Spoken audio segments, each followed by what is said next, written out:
팔란티어의 Rule of 40는 지난 몇 개 분기 동안 계속해서 성장해왔습니다. 소프트웨어 기업이 건강하게 성장한다라는 기준이 이 매출 성장률과 영업이익률 합이 최소 40은 되어야 된다는 거죠. 자, 팔란티어는 이미 2025년 2분기부터 94점을 찍으면서 타 소프트웨어 기업들과는 아예 다른 영역에 도달했고 25년 3분기부터는 100을 넘기면서 이제는 소프트웨어 기업이 아닌 지금 업계에서 가장 심각한 품귀 현상을 겪고 있는 반도체 기업들과 비교를 해야 되는 수준으로 올라왔습니다. 자, 이번 분기에는 155점을 찍었는데요. 결국 엔비디아를 넘었습니다.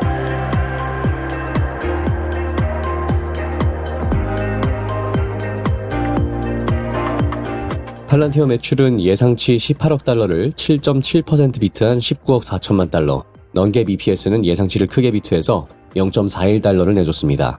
자, 여기에 2026년 가이던스까지 예상치를 크게 넘기면서 완벽한 실적을 내줬죠.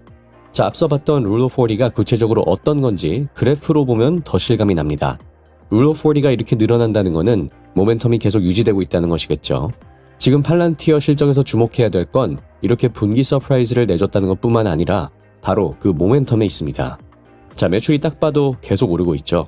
전년 대비 성장률을 보면 지난 1분기에는 84.7% 성장, 이번에는 92.8% 성장했습니다.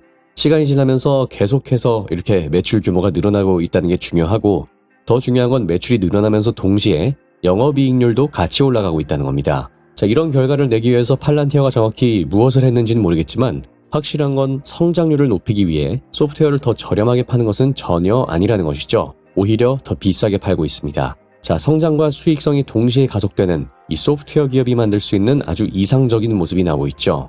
자, 소프트웨어는 한 번 개발해 놓으면 그걸 그대로 배포하고 비용이 거의 0에 수렴할 수 있도록 확장시킬 수 있습니다. 자, 여기서 키포인트가 바로 확장인데 역시 팔란티어는 지금까지 제가 봐온 것처럼 한 번 기업에 설치되면 한 분야뿐만 아니라 여기저기 전염병처럼 퍼지는 성질을 보여주고 있습니다. 자, 제가 팔란티어를 보면서 꼭 하는 계산이 바로 고객당 평균 매출인데요. 보시는 것처럼 꾸준히 한 고객으로부터 더 많은 매출을 뽑아내고 있는 것을 확인할 수 있습니다. 자, 이런 일이 가능하기 위해선 몇 가지 일들이 동시에 일어나야만 될 겁니다. 기존 고객이 팔란티어를 계속 사용해야만 하는 이유가 있어야 하고 팔란티어를 사용할수록 새로운 활용처가 계속 발견되어야 하겠죠.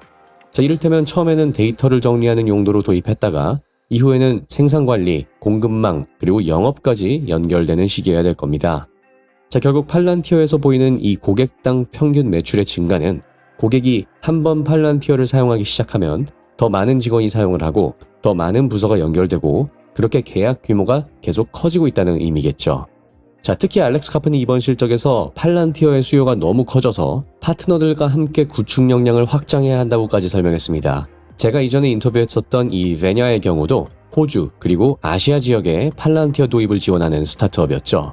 자, 이런 식으로 전 세계에 팔란티어 도입을 돕는 파트너사들이 퍼져 있습니다. 팔란티어가 어떻게 이렇게까지 성장하게 되었을까요? 저는 이렇게 생각합니다. AI의 기본적인 계산 능력, 분석, 또 판단이 강해질수록 이 AI들을 어떤 방향으로 이끌지에 대한 기준을 아는 사람, 즉 진정으로 중요한 진리가 무엇인지 탐구하는 철학의 중요성이 점점 강조되고 있는 상황인데 팔란티어는 그 누구보다 먼저 데이터 분석의 근본이 온톨로지라는 것을 알았고 그 누구보다 먼저 문제를 해결하기 위해서는 직원을 파견하는 FDE 시스템이 있어야만 한다는 것을 알았으며 이번에도 그 누구보다 먼저 기업의 AI 주권이 중요하다는 것을 외쳤죠. 지난 영상에서 정리해드린 것처럼 현재 업계 모두가 이에 주목하고 있고 오픈 모델을 지지하는 서명까지 하고 있는 상황입니다. 그리고 그 누구보다 먼저 팔란티어와 엔비디아가 오픈 모델을 통해 정부의 Sovereign AI 플랫폼을 출시했죠. 자, 팔란티어가 이렇게 사전에 문제를 인지하고 먼저 들어가서 선점할 수 있는 데엔 팔란티어에는 기술자 CEO가 아닌 21세기에 주목할 만한 한 명의 철학가가 앉아있기 때문인 것 같습니다. AI 기업에 가장 잘 어울리는 건 어쩌면 엔지니어, 기술자 출신도 아니고 알렉스 카프처럼 프랑크푸르트 대학의 신고전 철학 박사 학위를 받은 사람이 아닐까 생각이 들기도 합니다. 그렇게 팔란티어가 쫓는 것은 하나의 경제적 이익뿐만이 아니고 사상입니다. 그리고 이 스타일이 지금까지 잘 작동하고 있는 것 같습니다. Sometimes we make decisions like, that are against our economic interests. Like we're supporting lots of institutions in Europe. The growth sucks. I mean, clandestine institutions. But without our products, they would have rampant terrorism and their problems, their migration problems, and the results would be 10 times worse. It's not actually in our economic interest anymore to do this, but we still do it. And it's because we actually are believers, for better or worse. I would say also, this is a company that from beginning, from inception, has valued artistic insights, meaning you can't model something purely on science. You have to have an aesthetic or artistic appreciation for it. And we've made huge bets. Everyone sitting at this table and many hundreds of people at Palantir have essentially artistic insights. We've always viewed ourselves, we've always said we're a colony of artists, and people assume that means we're just difficult. And that's also true. But, it's also, we value insights that are way before anyone else would see them. And we build major parts of our business. That's very hard for normal business to do because, one of the jokes running around Palantir is we can definitely meet our guide next year if we get paid for all the people copying us. Normal businesses, again, no critique here, are built around, there was a playbook, we execute on that playbook, and we're in a non-playbook world.